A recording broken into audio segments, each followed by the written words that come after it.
بسم الله الرحمن الرحيم. الثالث ما أزمر عامله على شريطة التفسير وهو كل اسم بعده فعل أو شبهه يشتغل ذلك الفعل عن ذلك الاسم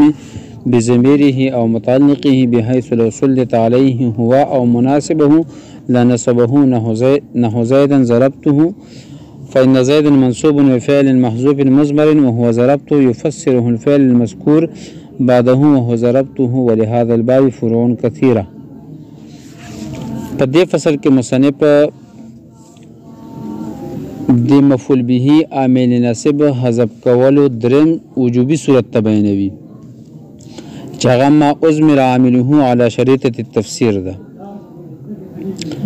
ما أزمر عامله على شريطة التفسير لغوي او اصطلاحي تعریف کولو نه مخکې په دې عبارت کې یو څو ټکي دي د هغې معنی زده کوئ به طور تمهید. دیو لفظ دی اشتغلو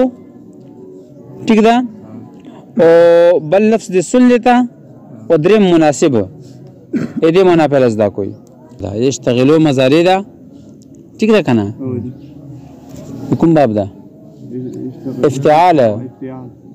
ٹھیک ده کنه څه افتعال اشتعال او دی پسلے کې یا دو شنرسی یا بارسی حرف جر یا عنرسی کچر دی پسلے کې بارو شي نو په معنی دی میلان او د رغبت ده ٹھیک ده کنه. نو اشتعال به معنی بس شي اس کی طرف مائل ہوا یا اس کی طرف میلان کیا یو خبره ده ٹھیک شو کنه. او کچر دی پسلے کې انوي لکه اشتعال انه شي نو دی معنی برسی اعراض کرنا روگردانی کرنا لکه دی معنی برسی اشتعال انه کہ اس سے اعراض کیا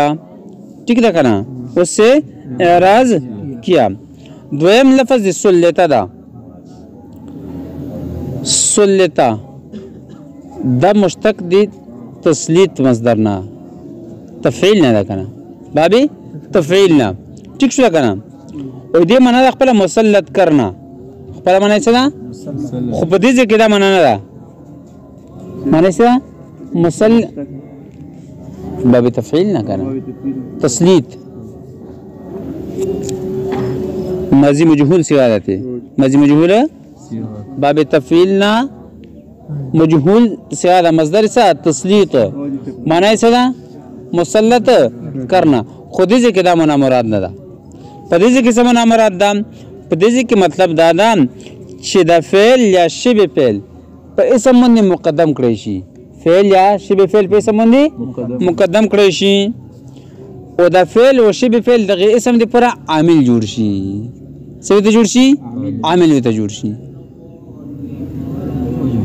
ها فعل یا شبه فعل په اسم باندې شي مقدم شي او دا فعل یا شبه فعل دغه اسم دی پر څه جوړ شي عامل جوړ شي پوښ مثال نو ان شاء الله تسم مزه شي بیا دریم لفظ دی مناسب ده مناسب معنی دا موافق څه شي موافق او دې دوه قسمه دي یو مناسب مترادف ده څه شي مترادف او بل لازم یو مناسب مترادف ده بل مناسب لازم مناسب مترادف مطلب څه ده چې داسې دوه کلمې چې دوړه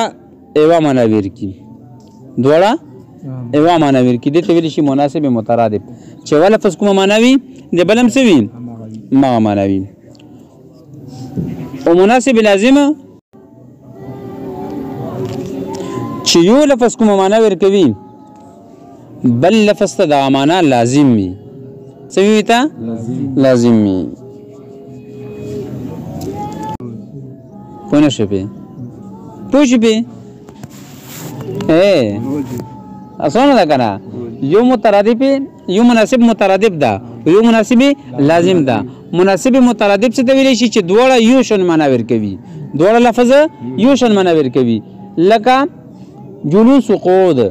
جلوس معنی څه ده کیناستل او د قعود معنی څه ده کیناستل او لازم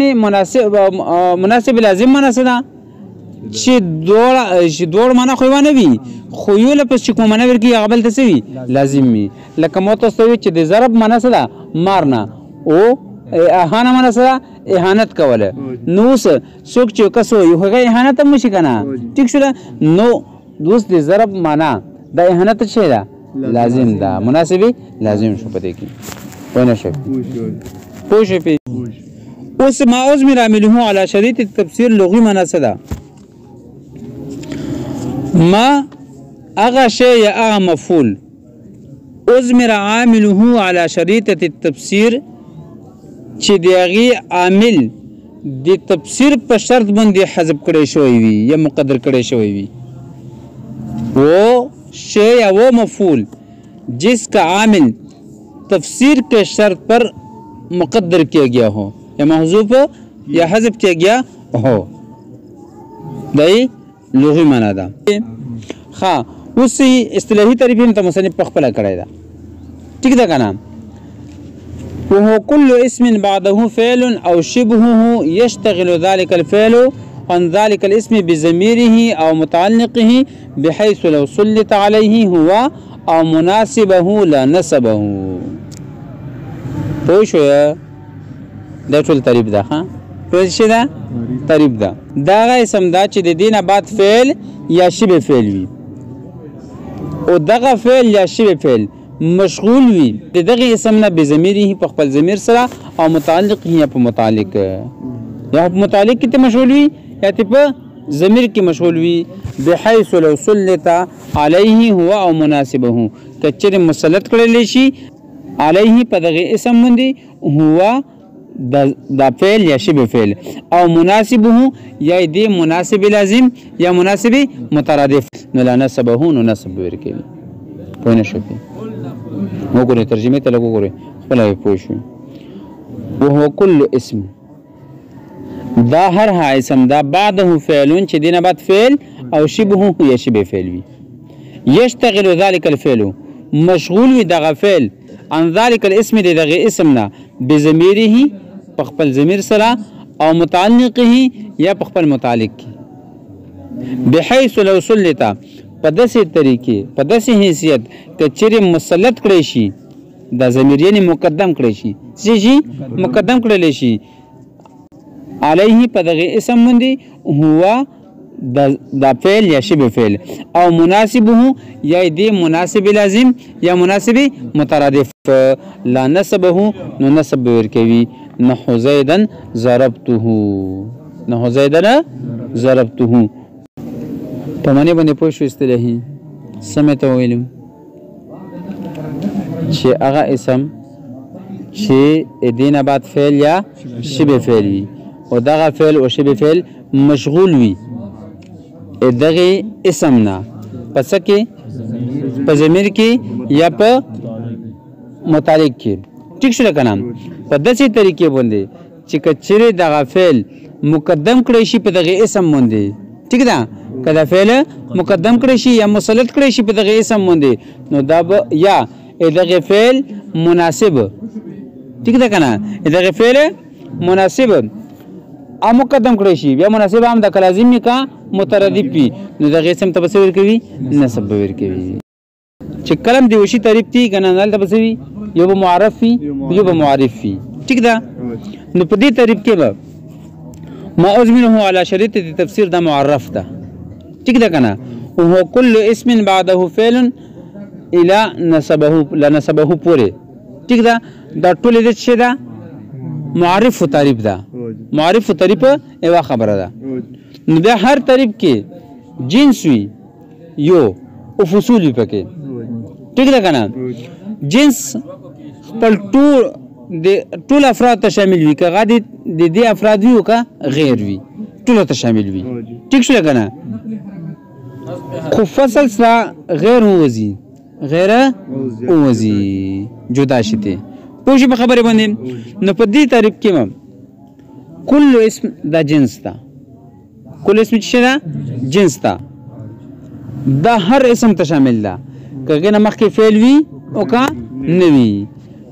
او کغه نه دا فعل په ضمیر کې مشغول وي او کا نه وي ټول اسمونه ته څه ده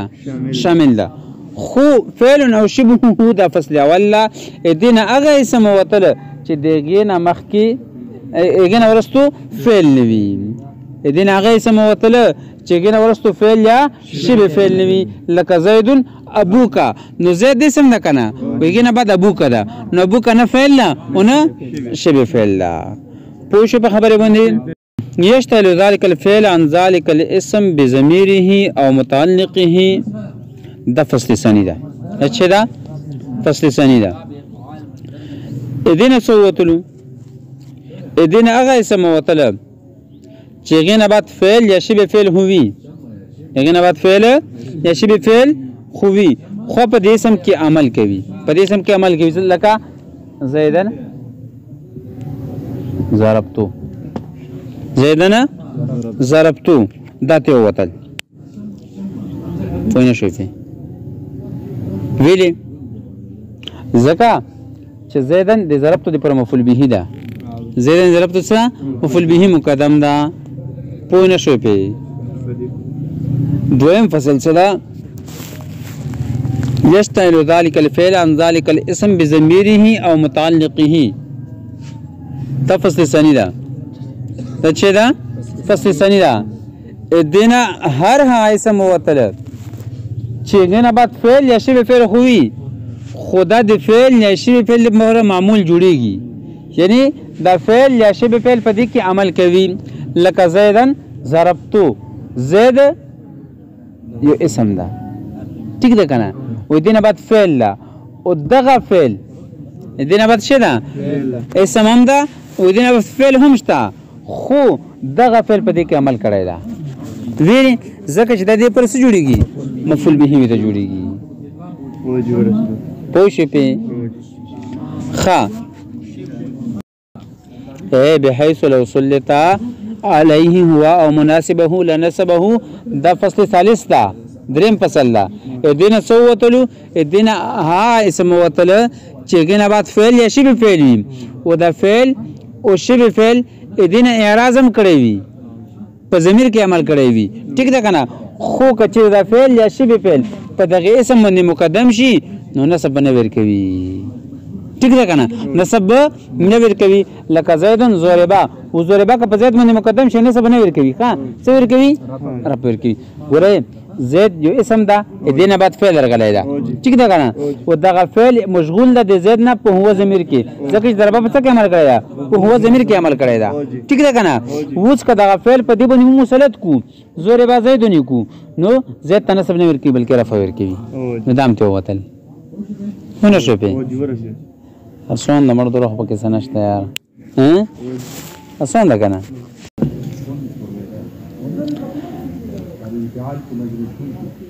ما ازمره عامله على شريطه التفسير مثال پیش کول نمخ کې ادي قسمونه زدا کوي 18 قسمونه جوړيږي سورا خو څه پکې جایز دي څه پکې نه جایز خو نور تفصیل پکې نه کو صرف تایم چې دا قسمونه دي ٹھیک ده کنه چې ما ازمره عامله على شريطه التفسير په دوه قسمه ده په سورا په دوه ٹھیک ده کنه یو دا چې اسم نه بعد به فعل وي بل دا چې شبه فعل به وي او دا دواړه به په درې قسمه دي په سورا په درې قسمه دي کوم دینه بعد به دغه اسم نه بعد چې کوم فعل وي ٹھیک ده کنه یا شبه فعل وي نو هغه په ضمیر کې عمل کوي یا به د ضمیر په متعلق کې عمل کوي یا به د اسم په متعلق کې عمل کوي او دا شپږ قسمونه شو کنه تین دوی چې دا شپږ وړه دا بیا په درې قسمه دي په سورا په درې قسمه په دې باندې بیا فعل یا شبه فعل مسلط کیږي یا فعل یا شبه فعل مسلط کیږي یا مناسبه مترادف یا مناسبه لازمه پوه شو په خبره باندې اوس مثالونه تر شو مصنف کې مثال باندې کړی دا زیدن ضربته زیدن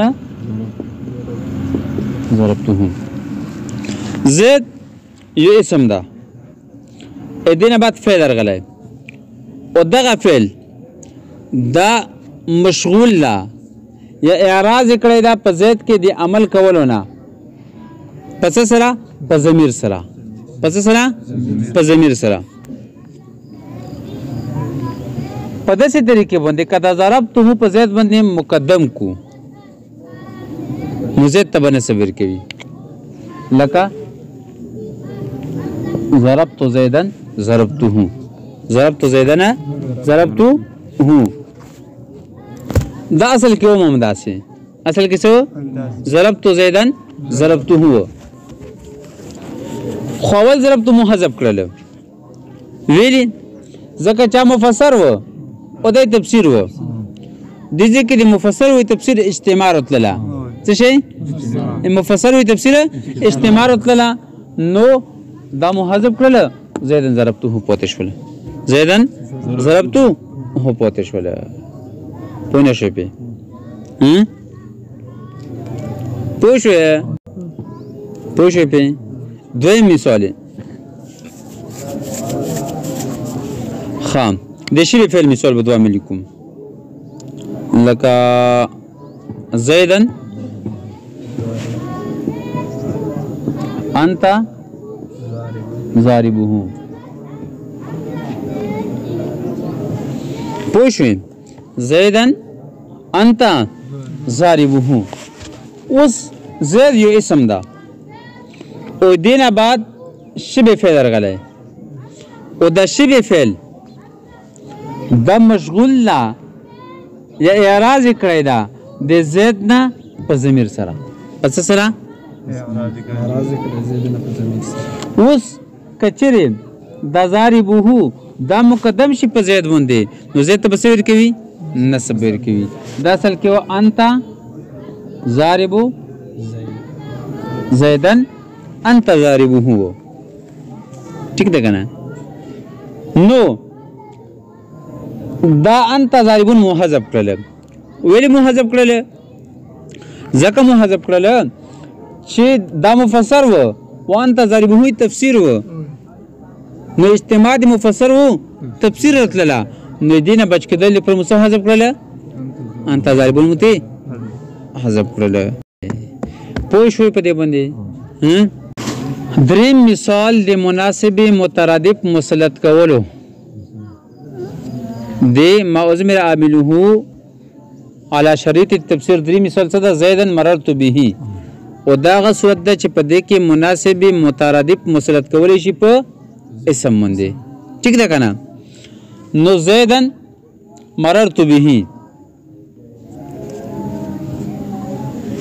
زید یو اسم ده دینه بعد فعل راغلی ده او دغه فعل دنه مشغول ده په ضمیر کې ٹھیک ده کنه عمل نه را کړی په زید کې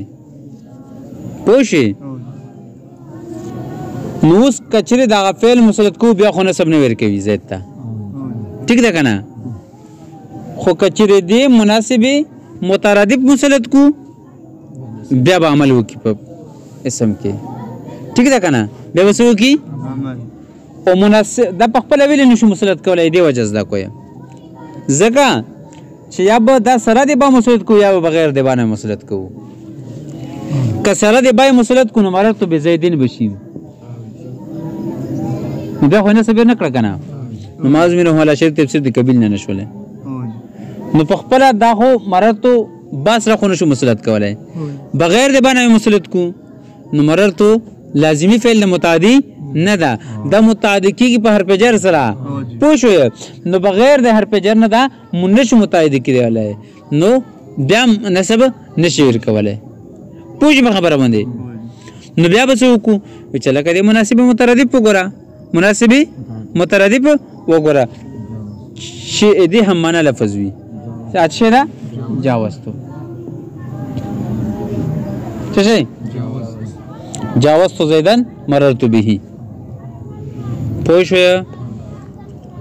ما ازمر عامله علی شریط تفسیر څلورم مثال به څه شي چې شبه فعل مناسب مترادف مسلط کړی شي په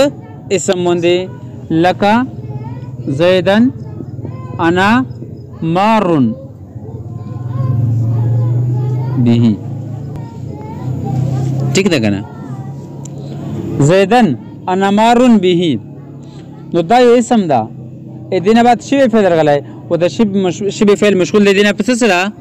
په ضمیر سره. اوس دغه شبه فعل په خپل په دې باندې نشي مقدم کولای ویلې که مقدم کوي نو یا به با سره مقدم کوو یا به بغیر د باندې مقدم کوو. که چیرې با سره مقدم کوو نو بیا زید ته نصب نه ورکوي بلکې څه ورکوي جر ورکوي. څه به شي انا مارون بزیدین به شي نشي مقدم کولی. ټیک ده که نه. او سره دی د باندې بغیر هم نشي مقدم کولی. ویلي چې دا اسم فاعل دی مررتو ده او مررتو فعل لازمي و که نه نو لکه څرنګې هغه فعل لازمي و دغه رنګې نور مشتقات به هم دې څه وي اب هم لازمي وي اب هم څه وي لازمي وي. ځکه چې مو په اسم فاعل په بحث کې ویلي چې دا به فعل په شان عمل کوي که فعل متعدي وي نو متعدي په شان عمل به کوي او که لازمي وي نو څه په شان عمل به کوي لازمي په شان عمل به کوي. نو دلته کې دا پخپله نشو مسلط کولی نه با سره نه بغیر د باندې ځکه چې با سره به جر ورکوي زید ته نو ما عمله عمله علی شرط تفسیر نه ووتله او بغیر د باندې ځکه چې دا لازمي ده بغیر د حرف جر نه دا متعدي کېدلی نشي. پوه نه شوې پې نو بیا چې هغه به اسم د دې مناسبې مترادف به ورته راوباسو. انا مجاوزون انا مجاوزون څه به شي انا مجاوزون زیدن انا مارون به. پوه شئ بیا مو دا مجاوزون حذف کړل ویلې ځکه چې مفسر و دا څه و تفسیر و د مفسر و تفسیر اجتماع رتلله. څو مثالونه مو وی څلور مو وی. د ما عزمر عامله علی شریط تفسیر پنځم مثال به څه وي چې مناسب لازم فعل مسلط کړی شي په هغې باندې څه شی لکه زیدن ضربتو غلامه. پوه شئ اوس زید یو اسم ده دینه بعد فعل راغلی او دغه فعل مشغول دی دینه په ضمیر کې یعنی په ضمیر کې عمل کړی دی کې عمل نه ده کړی. خو که چېرې دا فعل په دې باندې پخپله مسلط شي که دا فعل په دې باندې پخپله مسلط شي نو نصب خو دې ته ورکوي خو معنا او مقصود غلطیږي معنا او مقصود غلطیږي. ویلې دا به شي ضربتو زیدن ضربتو غلامه میں نے زید کو مارا میں نے زید کو حالانکه متکلم مقصود خدا نه ده که نه بلکې چې مو د زید غلام مالی ده و کده مقدم شي معنا به څه شي چې میں نے زید کو مارا. پوه شئ نو دې مناسبې لازم به وګورو چې هغه څه ده اهانتو څه شی اهانتو میں نے زید کی احانت کی میں نے اس کے غلام کو مارا. مو د زید احانت وکړله په څه سره دغه د غلام په والو سره چې هغه غلام یې وولی د بادشاه او د سردار غلام وال دا د بادشاه احانت ده و که نه. پوه شویه ښه پنځم نمبر مثال د ما عزمر عامله علی شریط تفسیر چې د شبه فعل مناسب لازم مسلط کړلی شي په اسم باندې او نصب بیر کیږي لکه زیدن انا ضارب غلامه. زید جو اسم ضارب دینه بعد شبه فعل راغلی و دا شبه فعل مشغول دی د اسم نه متعلق یا په ضمیر کې. ټیک شو که نه. نو اوس دا ضارب که چېرې پخپله په زید باندې مقدم شي نو زید ته خو نه صبر کوي خو د متکلم د مقصود خلاف ورځي پکې ځکه چې زید نه ده والی بلکې زید غلام یې والی ده. نو داسې یو فعل به راوړو چې هغه دې ته څه وي لازم وي معنا یې دې ته لازم وي. داسې شبه فعل به راوړو چې معنا یې دې ته څه وي لازم وي نو هغه موهین ده اهانت کول توهین کول. ټیک ده که نه داسې فعل راوړو چې په توهین دلالت کوي ځکه چې ضرب د چا غلام مال د دغه څه وي توهین وي. ټیک شله نو انا موهین زیدن انا ضارب غلامه چې زه زید اهانت کوونکی یم یعنی دغه غلام ویونکی یم. پوه شو پې خو بیا مو ویلې حذف کړه ځکه چې مفسر وایي تفسیر اجتماع رتله پوه شو پې ټولو کې ما خبره وه بس که پوه نه شویم ولهذا الباب فروع کثیره د عبارت ته وګورئ پهله بیا ولهذا الباب ترسو الثالث ما أزمر منه على شريط التفسير دریم قسم هغه چې مفعول به عامل ناسب حذف کول واجب وي ما أزمر منه على شريط التفسير هغه شی هغه مفعول چې مقدر کړی شي عامل دی د په شرط د تفسیر سره وهو کل اسم د اسم نه بعده فعل او شبه چې بعد دینه فعل یا شبه فعل وي يشتغل ذلك الفعل مشغول وي دغه فعل عن ذلك الاسم دغه اسم نه بضميره په ضمیر کې او متعلق یا په متعلق کې بحيث لو سلط عليه کچره مسلط کړی شي دا فعل په د باندې هوا دغه فعل او مناسب هو د مناسب لا نسبه نسب ورکوي نحو زيدا ضربته فإن زيدا منصوب ځکه چې زید منصوب ده بفعل محذوف محذوف فعل دی وجنه مضمر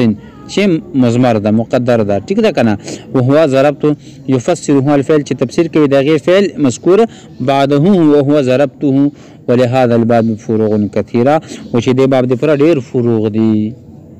هغه څه دي تفصیل بیا بات کوي خو هغه دا چې ما أزمر عامله على شريط التفسير دا مثلو کې کوم زیدن چې مو ویله دې اعراب څه دي بعضې خلک کوي چې دا منصوب ویل مختار دي بهتر دي بعضې چې مرفوع ویلې مختار دي بعضې چې منصوب ویلې واجب دي بعضې چې مرفوع ویلې واجب دي او بعضې چې منصوب او مرفوع دواړه ویلې جایز دي 15 احتمال دي پکې سره دې په اعرابو کې احتمال دي 15 او دا احتمال تفصیل به ان شاء الله تاسو بیا